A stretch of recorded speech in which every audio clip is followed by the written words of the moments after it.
विद्यार्थियों, आप सभी का बहुत बहुत स्वागत है हमारे इस चैनल परीक्षांजलि पर। आज हम आपके लिए कक्षा 9वीं की जो रेमेडियल पुस्तक है हिंदी की निदानात्मक कक्षा हेतु मॉड्यूल वो अभ्यास पुस्तिका के उत्तर लेकर के आए हैं। आपको सभी पूरे उत्तर आपको बताए जाएंगे। पूरा हल कराया जाएगा। सभी सरल तरीके से आपको बताए जाएंगे। एक एक प्रश्न का उत्तर आप सभी से निवेदन आप सभी लिखें। आप सभी के फायदे के लिए ये लेकर के आए हैं। पहले आपको सामाजिक विज्ञान का पूरे सभी 11 पार्ट में पूरी पुस्तक के उत्तर जो है आपको बताए गए हैं। अब हम हिंदी का लेकर के आए हैं, जिसमें अब आज ये पहला पार्ट है, जिसमें पेज नंबर 1 से लेकर के 11 तक हम देखने वाले हैं। आप सभी को बहुत फ़ायदा होने वाला है। बहुत महत्वपूर्ण पुस्तक है ये। 2025-26 नई पुस्तक के उत्तर लेकर के आ रहे हैं हम। हिंदी कक्षा 9वीं रेमेडियल जो कि मध्य प्रदेश शिक्षा विभाग द्वारा जारी की गई है।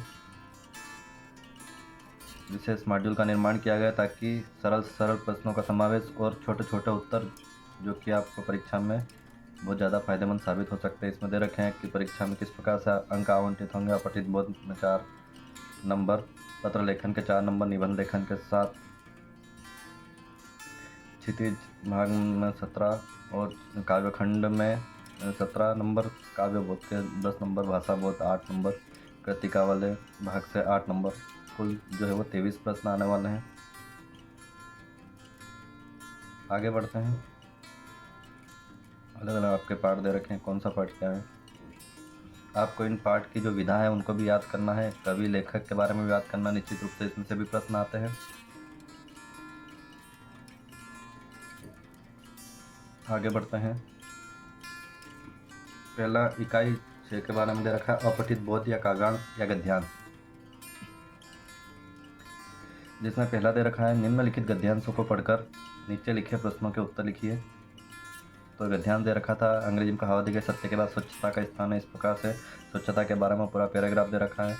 उसमें पहला प्रश्न दे रखा है आपको कि उपयुक्त गद्यांश का उचित शीर्षक क्या हो सकता है। तो इसका उचित शीर्षक जो है विद्यार्थियों, स्वच्छता से संबंधित हमको लिखना है स्वच्छता। ज़्यादा हमको दिमाग नहीं लगाना है। सरल सा 1 शब्द या 2 शब्द में हमको शीर्षक लिखना है। जो भी आपको गद्यांश दे रखे उसके बारे में आपको लिखना है कि किस के बारे में वो दिया गया है गद्यांश। अगला दूसरा प्रश्न दे रखा, हमारी आंतरिक सुरक्षा का आधार क्या है। हमने जब उसमें पढ़ेंगे तो उसमें पता चलेगा कि हमारी आंतरिक सुरक्षा का आधार जो है वो सदाचार, नैतिक मूल्य, सद्विचार और अच्छी संगति से प्राप्त होते हैं। अगला उपयुक्त गद्यांश का सारांश लिखिए। तो उसमें जो लाइन लिखी है उससे संबंधित हमको जो है वो कुछ लाइन लिखनी है। जैसे यहाँ दे रखा है, स्वच्छता का सबसे महत्वपूर्ण स्थान होता है। मनुष्य में स्वच्छता केवल बाहरी ही नहीं, आंतरिक स्वच्छता भी होनी चाहिए। स्वच्छता के लिए शिक्षा का प्रसार होना जरूरी, क्योंकि एक शिक्षित व्यक्ति ही अपने आप स्वयं को स्वच्छ रखने की ओर प्रवृत्त होते जाता है। तो इस प्रकार से आपको ऐसा सारांश लिखना है। अगला गद्यांश दे रखा है गिरिराज हिमालय के बारे में, ये आपको पढ़ना है। प्रश्न दे रखा है उपयुक्त गद्यांश का शीर्षक लिखिए। तो हम हिमालय लिखना है सीधा सा। और गंगा, यमुना और ब्रह्मपुत्र नदियों का जनक कौन है। तो वह हिमालय पर्वत है, इन सभी का जनक। उपयुक्त गद्यांश का सारांश लिखिए। तो दे रखा है भारत का हिमालय केवल एक पर्वत मात्र ही नहीं, बल्कि यह भारत का गौरवमय मस्तक है और इस मस्तक पर माउंट एवरेस्ट रूपी मुकुट है। कई प्रकार की प्रमुख नदियों को जन्म देने वाला हिमालय ही है। बद्रीनाथ तीर्थ और स्वर्ग से सुंदर कश्मीर भी हिमालय में ही बसा हुआ है। हिमालय भारत के गौरव और सुरक्षा की अमिट छाप है। अगला दे रखा है विद्या अमूल्य, अनस्वर तथा सर्वोच्च धन है, इसके बारे में दे रखा है। तो पहला दे रखा प्रश्न इसमें कि रावण के पास सबसे अमूल्य धन कौन सा है। तो वो जो धन है वो विद्या धन है। अगला उपयुक्त अनुच्छेद का सारांश लिखिए। तो दे रखा है मानव की सबसे बड़ी पूंजी विद्या या ज्ञान ही होती है। यह अनस्वर होती है, ना कोई इसे छीन सकता है, ना ही कोई इसे नष्ट कर सकता है। युद्ध से ताकत और धन संपत्ति तो नष्ट हो सकते हैं, किंतु विद्या रूपी धन कभी भी नष्ट नहीं हो सकता। उपयुक्त अनुच्छेद का शीर्षक लिखिए। तो हम लिखेंगे विद्याधन, अमूल्य पूंजी, या केवल विद्याधन लिखेंगे तो भी आपको नंबर मिल जाएगा। अगला भारत में ध्वनि प्रदूषण से संबंधित एक पैराग्राफ दे रखा है गद्यांश। अपठित गद्यांश से इनके प्रश्न, ऐसे 3 प्रश्न पूछेंगे आपसे। पहला दे रखा है उपयुक्त गद्यांश का शीर्षक लिखिए। तो यह ध्वनि प्रदूषण एक अभिशाप, आप केवल ध्वनि प्रदूषण लिखेंगे तो भी आपका सही उत्तर माना जाएगा। ध्वनि प्रदूषण क्या है। तो 35 डेसिबल से अधिक ध्वनि जो है वो शोर मानी जाती है और यही ध्वनि प्रदूषण है। अगला प्रश्न दे रखा, उपयुक्त गद्यांश का सारांश लिखिए। तो भारत के समस्त बड़े महानगर ध्वनि प्रदूषण की मार झेल रहे हैं। मुंबई विश्व का तीसरा सबसे अधिक ध्वनि प्रदूषण वाला शहर है। ध्वनि प्रदूषण को कम करने के लिए कड़े कानून की जो है वो आवश्यकता है। इस प्रकार से छोटा सा हमको सारांश लिखना है। अगला, तेजी से बढ़ती जनसंख्या के बारे में और जैव विविधता संबंधी ये जो पैराग्राफ दे रखा है, इसका शीर्षक लिखना था। तो ये जैव विविधता का ह्रास या जैव विविधता लिखेंगे तो भी सही मानना लिया जाएगा। संसार के कौन से वन्य प्राणी विलुप्त हो रहे थे, इसमें हमने देखा है पैराग्राफ में कि मॉरिशस का डोडो, स्कॉटलैंड का ग्रेटाक और न्यूजीलैंड का मोआ पक्षी जो है वो विलुप्त हो चुके हैं। उपयुक्त अनुच्छेद का सारांश लिखिए। तो तेजी से बढ़ते वैश्वीकरण और औद्योगिकरण के कारण जंगल सिकुड़ते चले गए, पर्यावरण प्रदूषण और पारिस्थितिक तंत्र जो है ध्वस्त हो गया, जैव विविधता खतरे में आ गई, विश्व में अनेक प्रकार के पशु पक्षी जो है वो लुप्त हो गए और कई और लुप्त होने की कगार पर है। इन जीव जंतुओं के संरक्षण के लिए प्रभावी कड़े कानून की आवश्यकता है। अगला, निंदा का उद्गम हिंसा और कमजोरी से होता है। निंदा के बारे में पैराग्राफ दे रखा है, तो इसका शीर्षक जो है वो निंदा ही लिखना है हमको। लोग दूसरों की निंदा क्यों करते हैं, तो निंदा करने वाले लोगों को निंदा करके उनके अहम को तुष्टि मिलती है। उनके अहम को तुष्टि मिलती है। यहाँ अहम के बाद में आपको लिख लेना है को, अहम को तुष्टि मिलती है, इसलिए वो निंदा करते हैं। उपयुक्त गद्यांश का सारांश लिखिए। तो निंदा करके व्यक्ति को कुछ समय के लिए शांति मिल जाती है, किंतु उसका कर्म जो है वह क्षीण हो जाता है। लोग अपनी प्रतिष्ठा के लिए अन्य लोगों की निंदा करने की कथा रच देते हैं, जिन्हें कर्म और अपने जीवन से कोई वास्ता नहीं। उनके लिए निंदा उनकी पूंजी होती है। तो ये निंदा करने वाले लोगों के लिए पाठ दे रखा है। अगला, आधुनिक बाजारवादी संस्कृति विज्ञापन के बारे में दे रखा है पैराग्राफ। तो उपयुक्त गद्यांश का उचित शीर्षक जो है विज्ञापन का महत्व। 21वीं सदी का इंसान एंजॉय क्यों नहीं कर पाएगा, तो अपने भोग उपभोग के लिए पैसा कमाने के चक्कर में इंसान को इतनी फुर्सत ही नहीं मिलती कि वह एंजॉय कर सके। अगला प्रश्न दे रखा है इसमें कि उपयुक्त गद्यांश का सारांश लिखिए। तो इंसान को कहीं भी चैन नहीं है। पैसा कमाने के चक्कर में, सुख सुविधा भोगने के चक्कर में वह सारा जीवन बिता देता है। वह जीवन का असली आनंद कभी नहीं ले पाता। इस प्रकार से आपको छोटा सा लिखना है, ज़्यादा बड़ा भी नहीं लिखना है, और जैसा गद्यांश दे रखा है पूरा सेम टू सेम वैसा भी नहीं लिखना है, नहीं तो आपको नंबर नहीं मिलेंगे। अगला दे रखा है भारत में टीवी और इंटरनेट के प्रभाव और सांस्कृतिक उपनिवेशवाद के बारे में दे रखा है। तो इसका शीर्षक जो है वो सांस्कृतिक उपनिवेशवाद है। सांस्कृतिक उपनिवेशवाद या सांस्कृतिक गुलामी से क्या आशय है, तो सर्वश्रेष्ठ भारतीय संस्कृति को भूलकर अन्य संस्कृतियों को अपनाना ही सांस्कृतिक गुलामी है। इसका सार लिखिए, ये प्रश्न है। तो इसमें भारत में जो अंग्रेज सैकड़ों वर्षों में अपनी संस्कृति की छाप नहीं छोड़ पाया, वो काम भारत में टीवी और इंटरनेट के प्रभाव से काफ़ी कम समय में ही हो गया। एक साथ कई प्रकार के आनंद प्राप्त करने के लिए विदेशी संस्कृति को कब अपना लिया पर उन्हें पता ही नहीं चला। मानसिक रूप से इंसान सांस्कृतिक उपनिवेशवाद का गुलाम अब भी बना हुआ है। अगला दे रखा लोक साहित्य में लोकगीतों का विशेष स्थान है। तो लोकगीतों के बारे में दे रखा है। उपयुक्त गद्यांश का उचित शीर्षक जो है वो लोकगीतों की महत्ता या लोकगीतों का महत्व। लोकगीतों की कोई दो विशेषताओं का उल्लेख कीजिए। यहाँ 3 दी हुई है, आपको कोई भी 2 लिख सकते हैं। लोकगीत लोक जीवन का दर्पण होते हैं। लोकगीतों में लोक संस्कृति के समस्त पक्षों का वर्णन होता है। लोकगीत किसी व्यक्ति विशेष के न होकर समूह के होते हैं। अगला, इसका सारांश लिखिए। तो लोकगीतों का लोक साहित्य में अत्यंत महत्वपूर्ण स्थान है। यह प्रायः मुख्य रूप से एक पीढ़ी से दूसरी पीढ़ी में स्थानांतरित होते हैं। इनमें धर्म, सामाजिक रीति रिवाज, दर्शन, वेद, उपदेश, मनोरंजन सभी पक्षों का समावेश होता है। अगला दे रखा है, इस संसार में पृथ्वी, आकाश, चंद्रमा, सूर्य, प्रकृति के बारे में पूरा पैराग्राफ दे रखा है। तो इसका उचित शीर्षक जो है प्रकृति के नियम है। प्रकृति लिखेंगे तो भी आपको सही मिल जाएगा। अगला प्रश्न दे रखा है इसमें, प्रकृति के नियम तोड़ने से क्या होगा, तो प्रकृति के नियमों को तोड़ने पर यह प्रकृति जो हमारी सहचरी है, पालिका है और पोषिका है, इसका स्वरूप विध्वंस और संहारकारी हो जाएगा। उपयुक्त गद्यांश का शीर्षक लिखिए। तो इस संसार में जो पृथ्वी, आकाश, चंद्रमा और सूर्य और बड़े बड़े जितने भी साधन संसाधन हैं, उन सभी को चलाने के लिए प्रकृति के नियम अत्यंत महत्वपूर्ण है। इस पृथ्वी पर पृथ्वी के नियमों का पालन करना होगा, अन्यथा आने वाली पीढ़ी को इसके गंभीर दुष्परिणाम झेलने ही होंगे। इस प्रकार से हम लिख सकते हैं। तो ये अपठित गद्यांश थे अभी तक, एक अपठित गद्यांश।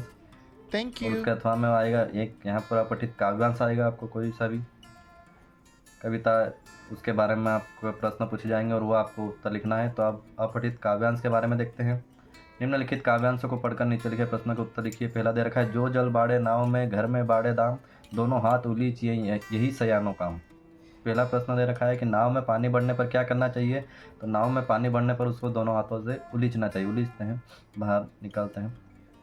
अगर नहीं उलीचेंगे तो नाव डूब जाएगी। अगला, घर में संपत्ति बढ़ने पर क्या करना बुद्धिमानी। तो घर में संपत्ति बढ़ने पर उसको भलाई के कामों में खर्च करना चाहिए। यही बुद्धिमानी में, यही जो है इस दोहे में कहा गया है कि घर में अगर पैसा संपत्ति बढ़ जाए तो उसको भलाई के कामों में खर्च करना चाहिए, दोनों हाथों से उलीचना चाहिए।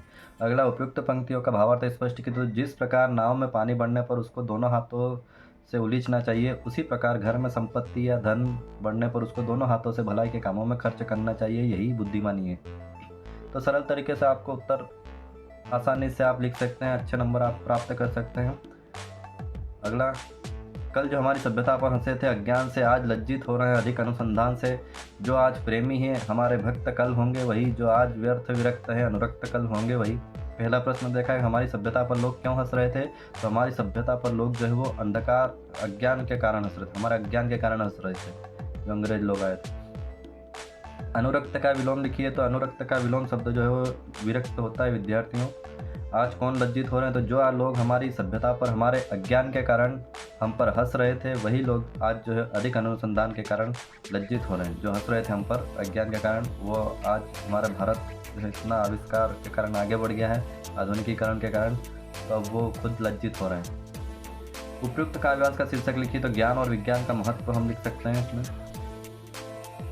तीसरा काव्यांश दे रखा है, हम अनिकेतन हम तो रमते राम, हमारा क्या घर क्या दर कैसा वेतन, अब तक इतनी यूं ही काटी, अब क्या सीखे नव परिपाटी, कौन सजाए आज घरौंदा, हाथों चुन चुन कंकड़ माटी, ठाट फकीराना है अपना, बागाम्बर सोहे अपने तन।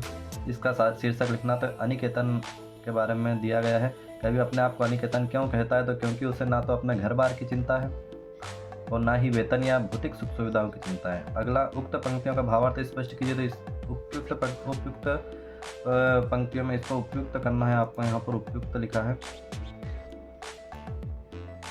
यहाँ पर ऊपर रफ पड़ेंगे। उपयुक्त पंक्तियों में कवि का आशय है कि उसे किसी भी प्रकार के घर, वेतन या भौतिक सुख सुविधाओं की आवश्यकता नहीं है। उसे जो मिला, जैसा मिला उसी में वह खुश है, वह अनिकेतन है।